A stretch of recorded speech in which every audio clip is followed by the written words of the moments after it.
whoa.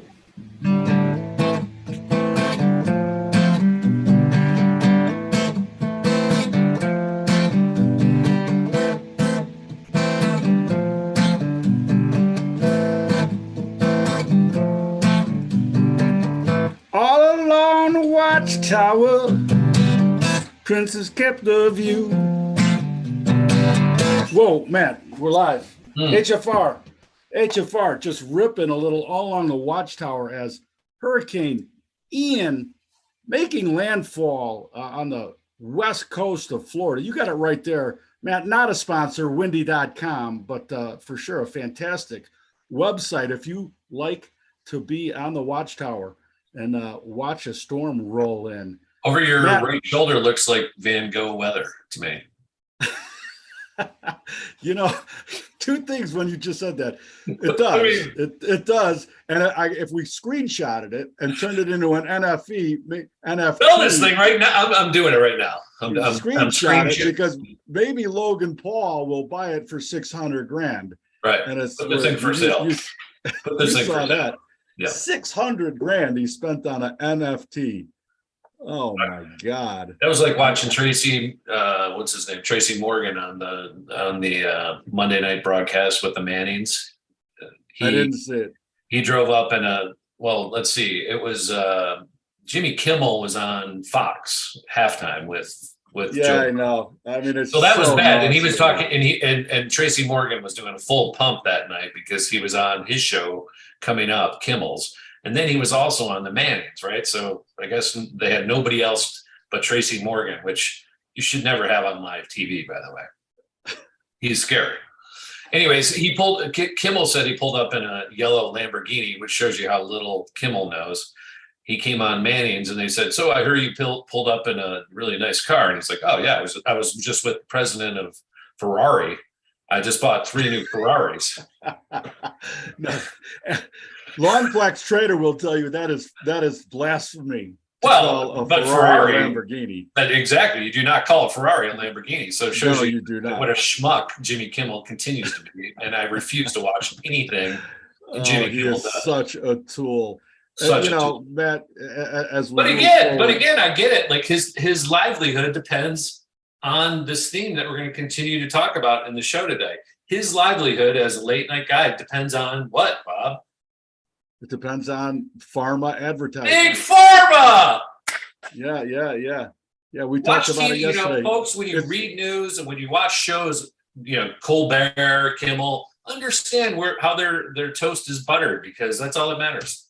70% of you is brought to you by the prevailing need to be jabbed, pilled, red pill, blue pill, purple pill. The great thing is when one pill leads for you to take a different pill.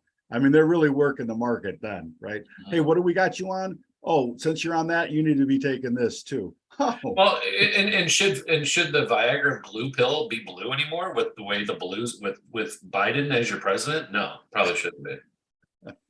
Where's Jackie? That was today's. Where's Jackie? Onassis? No. Hey, Matt, let's look at orange juice because we brought up orange juice several times on weather events, and Beeks has got the orange juice report. Couple of things, Matt. Great sale opportunity, if you're asking me. Yeah, it's back to the April highs. And on the news, so I would agree with that, Bob. It seems like it's kind of running out of its. What I didn't know, Matt, is that the oranges in Florida, in particular, are harvested year round. But half of the harvest comes through June, March through June. Well, we cover that all the time because that's when the frost can affect the crop. And that's why it makes sense that it peaked in April, and it's probably it's every 6 months, right? So. I don't know. Again, I'm not going to trade it, but yeah, this looks like if you look at a longer term, we're very high. We haven't been as high in a few years. So. I've been as high as that, but that's a different broadcast on a different show. Well, we can talk about New York cannabis. They handed out 903 licenses over the last week. So you can talk about that if you want to talk about getting higher. But 227 seems to be the recent high, and that was in November of November of '08. So isn't this interesting how we're rhyming with the '08-9 season on so many levels, hurricanes, because, wasn't Katrina back then too? It was about that I time. don't think so. I thought Okay. Katrina was earlier than that. Like '01, '02, something like that. Yeah. I don't Anyways, know. All right, Matt, let me share for a second. We don't need to talk about Uncle Joe. I got a better one. I wasn't trying to do that. Sorry. I got a better 2005. 2005 was Katrina, by the way. because politicians continue to deliver. AOC says, I see people are rushing to fill up their cars for this hurricane at the gas station. This wouldn't be an issue if they had electric cars. My If the God. power is out for a week, how are they going to get gas? Oh, you can't make You it can't up. make it up. You can't make it. The power is out for a week. How are you going to charge your electric car with a gas generator? That's how Well, you'll do it. Again, when she was an econ major, and she didn't do well in class, clearly. Matt, better yet, we're going to take a little peek here at the. This is we talk goats all the time, Matt. Greatest of all time. This reminded me of the Guinness Brewery, Matt, with a bunch of little Irishmen. Check it out. You're not, Matt. You're not paying attention to this. I'm paying attention. I see a bunch of goats. This guy's figured out low tech on how to feed a bunch of Irishmen. If those were Guinness bottles, for sure. I don't know. I had to share it. Greatest of all time. I'm actually thinking about getting one of those long-eared goats for my new pet. Where can I get one? Those are pretty cute. Well, the important thing here is the guy's wearing a mask because you don't want to give the goats COVID because You don't want to get goat. You don't want to get goat pox. COVID. We call it COVID. It's called COVID in goats. COVID. Oh my God. COVID. The kid's got COVID. Horrible case. All right, man. Let's talk because of what we're on meat. Tampa Bay. This is their first hurricane, by the way, in 100 years. So it doesn't happen much on that West Coast. I've seen some tweets from people on the East Coast saying, let them have it. I'm not sure that's very, very nice. Man, I wanted to talk cattle and hogs, both of them getting schmeezed, nothing to do with the hurricane. Mm-hmm. Why don't you give us a profile look at LE is the cattle, LE's, and Z, if you could do it, LEZ 2. And then I got a really good trade setup that is developing here in the schmeezing of the hogs also. And maybe you could break up the HEM2, M3, HEM3 and LEZ2. I'm trying. If you could. If you can't, I can. Yeah, why don't you? Because it's not letting me put the Z in today. All right, let me maybe because it doesn't like Ukraine. I don't know. Well, that's the a Z. That's a spread. There we go. Shut up. I have the LE if you want to look at that. You want to go? I think ACK is front. That's fine. You can go LE. You can go to that one. Again, recent high was 2014, 172. We're printing 143.05. All right, here, let me share. Let me share it because it's bullish on the continuation chart. Again, new highs on the bonds, the real story. New highs on the bonds. Yeah. We're going to get to the bonds, and we'll have a whole cheering section for you and the bonds. All right. Matt, nuance. Keep your thought about how bullish that looks, right? And it's a continuation chart. And I'll look at my chart, which is the DEES contract. And there's a roll. DEES is trading a little bit higher than ACK. But the DEES contract in and of itself, the life of the DEES contract, I don't think looks so bullish. Mm-hmm. Tell me I'm wrong. No, I don't. Looks like a double top. Looks like it's already rolled over. A real good rollover, I guess, is if it gets below 142. But yeah, I would have sold the double top. I don't really like it here so much. Maybe if it bounces to 150. All right, beautiful. But there is that nuance. Like people will bring up a continuation chart, and the contract at hand might have a completely different look than the continuation chart. Yeah. Important to keep that in mind.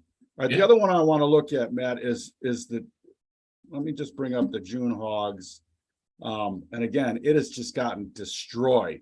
All right, from 105 high down to 96, 10 handles in the June hogs. But more importantly for me that I'm keeping my eye on is the June, July hog spread.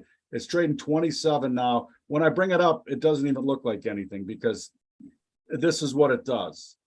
Because they're 1 month apart delivery in the summer. So the basic ideology here on this spread trade is that it should be about the same price, June and July hogs. And so when the function of the market pushes June hogs $1 or so under July hogs, you got to start putting them on, because the function of the market has this thing swing in general. And now you got to start looking at it now between $1 and $2, June under July, because once the roll cycle start happening, the June will go $1, $2 over the July. It's just a function of the participation in the market.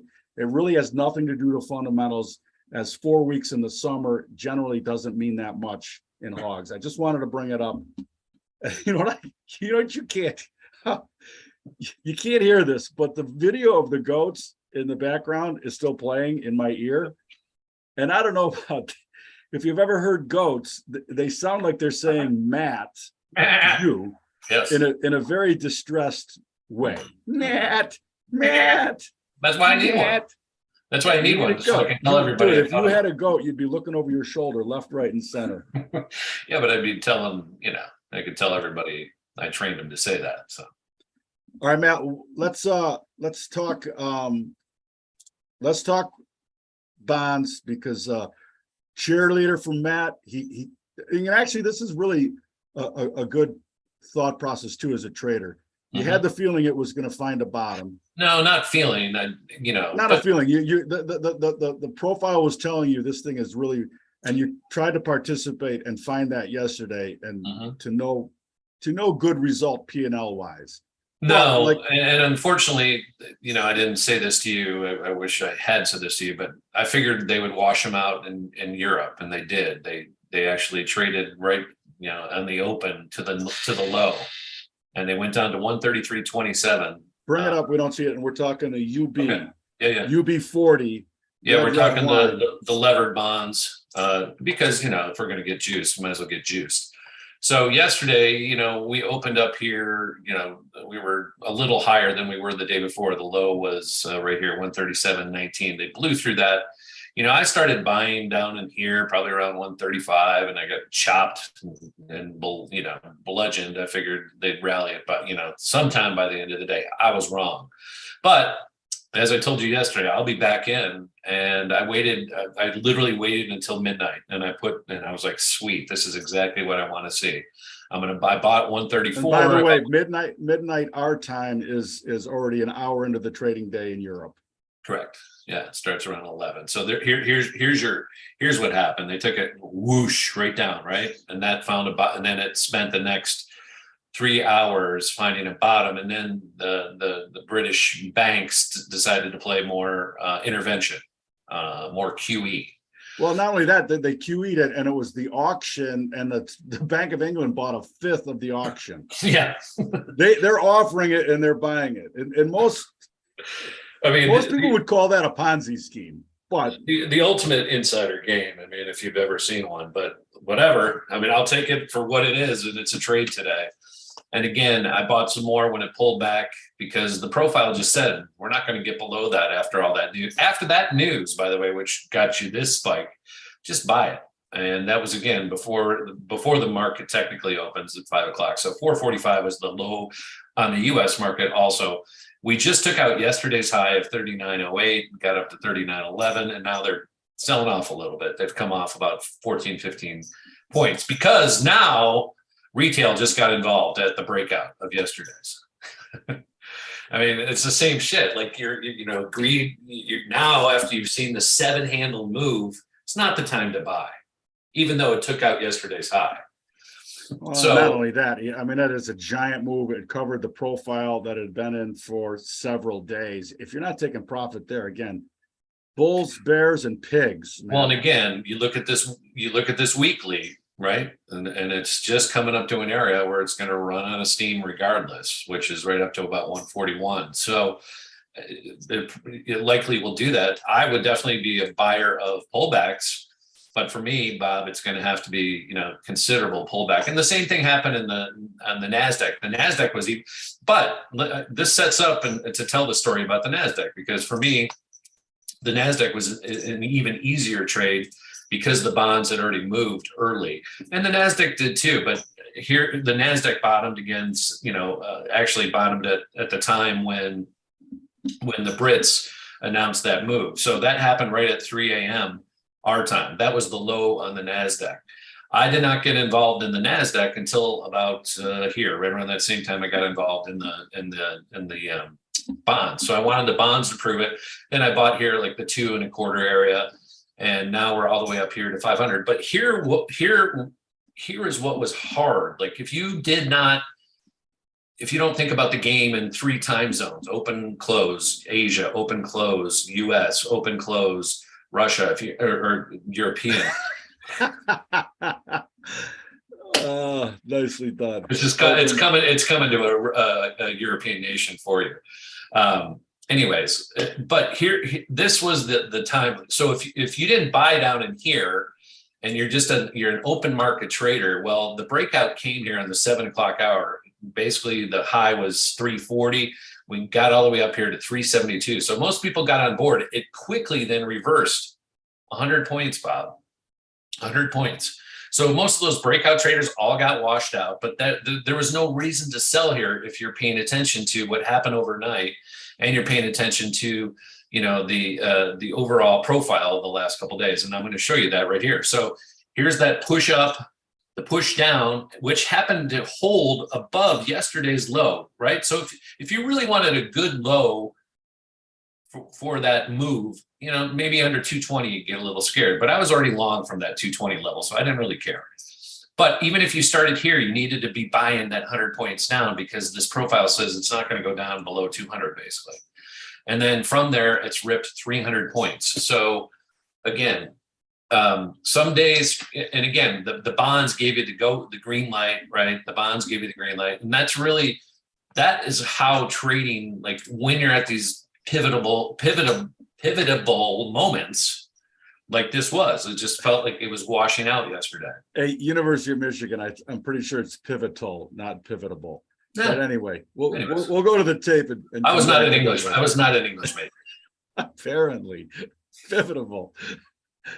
Oh, that's Detroit coming out right there. That is Detroit coming out. Black, green, right. Red, white, blue, pivotable is. We're gonna put that in the annals of market vitals. Great. The annals or the annals or the annals. Annals or annals. Again, wrong show. All right, Matt. I want to talk about this, and let me share. Hold on, though, right before just because you're such a putz, I got to do this to you. I know it's a word. Pivotable. Capable of being pivoted. So to you. Pivotable. Joke's on you, Bronco. Pivotable. Yeah. Okay. Pivotable. Bronco. I've heard that all the time.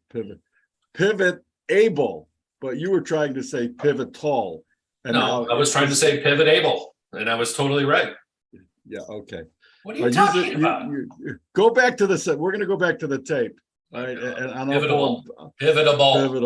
Capable of being pivoted. You and Harold. It was absolutely correct. 100%. But Harold Washington. Sorry, you're wrong. Washington. You're wrong. I'll admit when I'm wrong, but that is wrong. You're wrong. That is hilarious.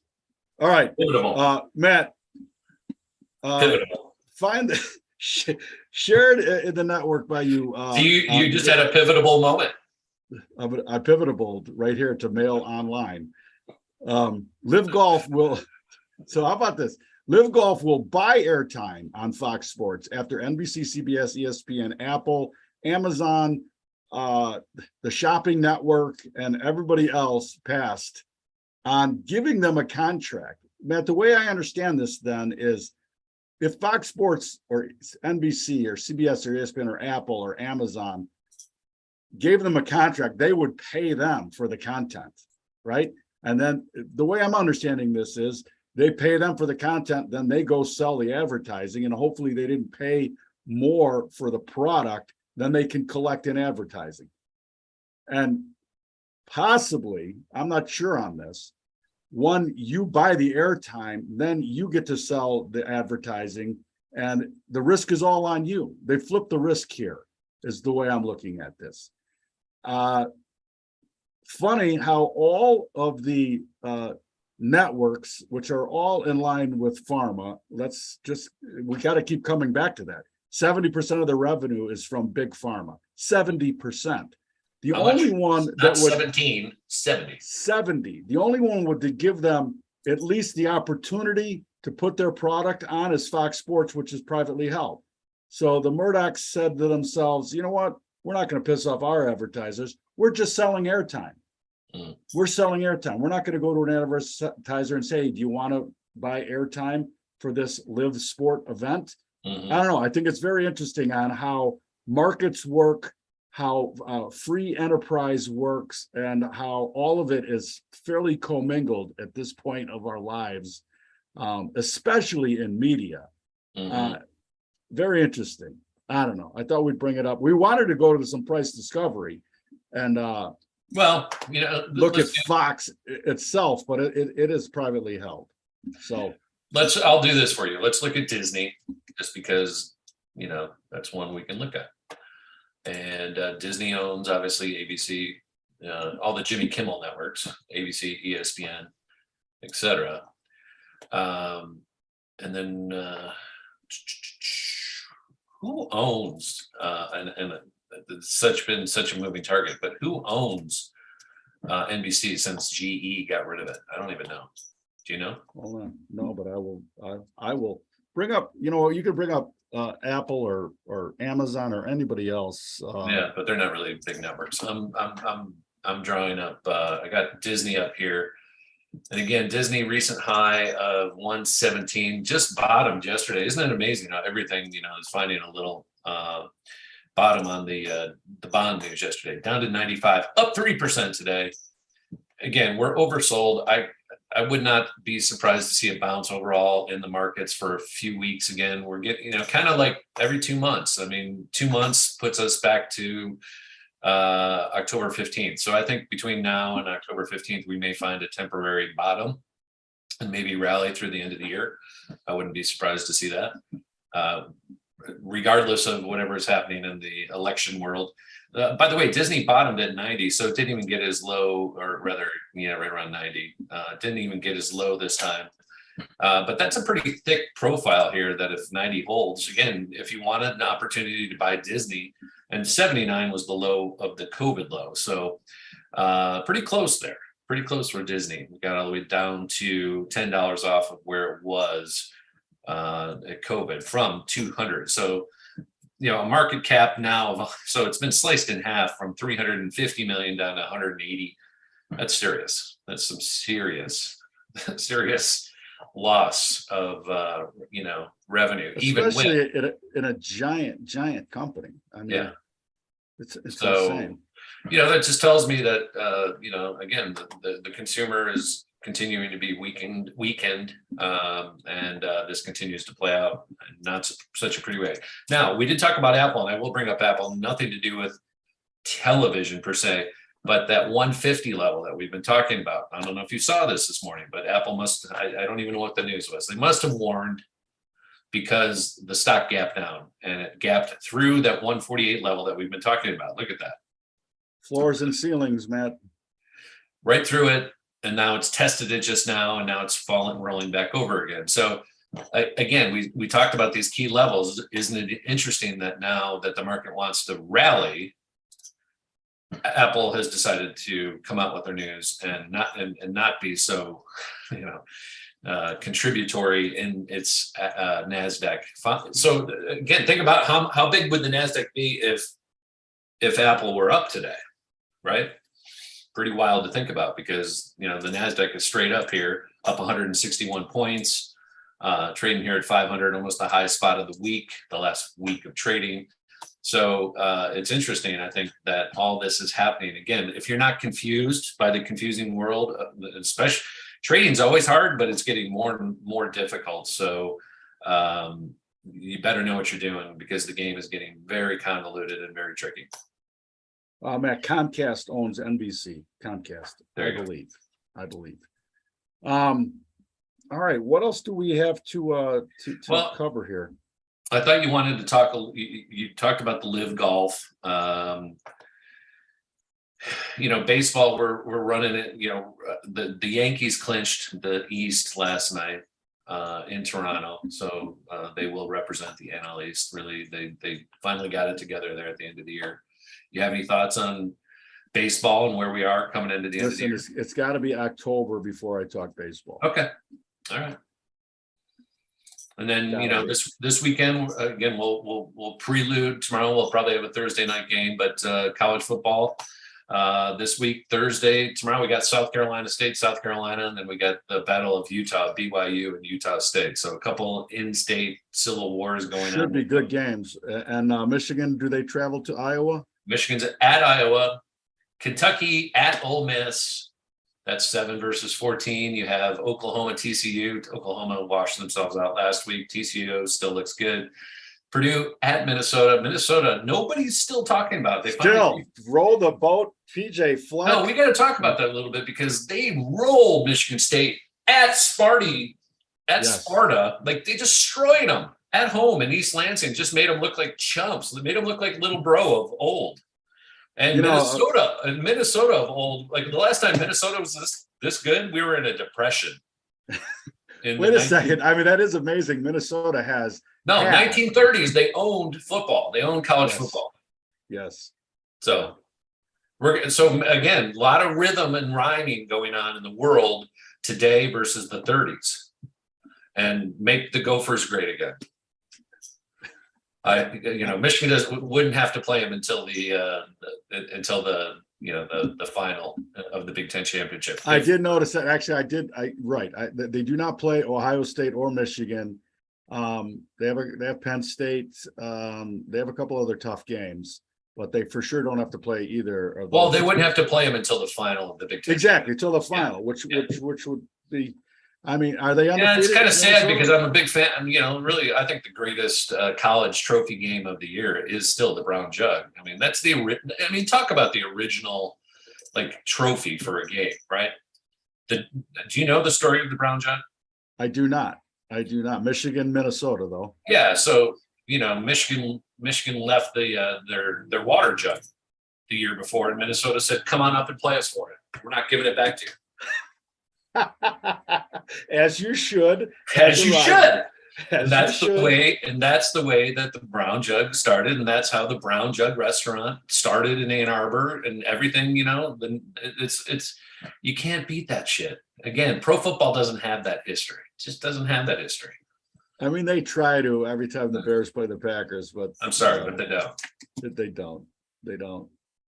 They want to present a united front, I think. Sometimes.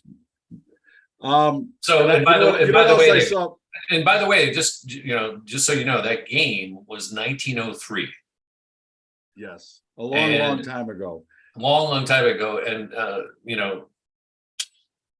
they had been playing. Michigan had been playing Minnesota since 1892. So in 1903, Michigan had 29 wins in a row, and they were taking on.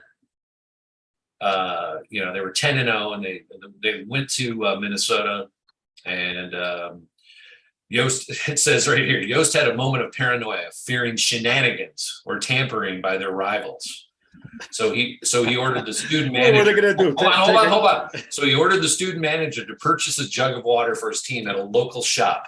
A 5-gallon Red Wing pottery jug was purchased for 30 cents, and the much anticipated game began. The teams battled fiercely through a scoreless first half. Michigan scored first, taking a 6-0 lead. And with 2 minutes left in the game, the Gophers crossed the goal line to even the score. Fans erupted in celebration, rushed the field, which forced the referees to call the game a tie. Thanks to the Oh. chaos on the field, Michigan scrambled to catch the train home. The jug was left behind. 30 cents too. I mean, 30 let's- cents, dude. Yes. I mean, You want it back? talk about the ultimate dollar bet. The Dukes. We The try to Dukes. keep the Dukes in mind as we trade every day. Fuck Mortimer. All right, Matt. 119 that's- years, the Brown jug. So don't talk to me about the Bears and the Packers. Listen, Matt. I for one took the gridiron and beat the University of Chicago, an early nemesis of the Michigan Wolverines. Yes, true. It is true. There it is. University of Chicago, Michigan, University of Chicago. There's the game ball. 16. 1892. Michigan 18. Chicago is 10. 16-10. The Yeah. Maroons or something like that. 18 to University of 10. Chicago. 18 to 10. Matt, a great little thing this weekend at this wedding. I was talking to somebody and we got to talking about colleges and I said I played a little football in college and the guy immediately said, "You played on the line? What position?" Were you a nose guard? That and the medical mishap are two reasons why this caballero is destined to lose 40 pounds. Look, what position on the line did you play? Fat ass, apparently. Hey, All any thoughts on the new Baltic Nordic line that magically opened from Poland to the Baltics right after the Nord Stream explosion? Any thoughts? How about the Polish defense minister saying that it was the U.S. that blew it up? Well, yeah, they did. I'm sure the SEALs were busy this weekend. Yeah. You ever blow a seal, man? Anyway. Ah! Oh, boom ching. All right, Matt, that's all we got. Please join us at marketmetals.io. Please share, retweet the stream, plagiarize if you like, and see you tomorrow on another fantastic segment of Market Vitals. Thank you, Matt. Great show, Bob. Great show. Right on.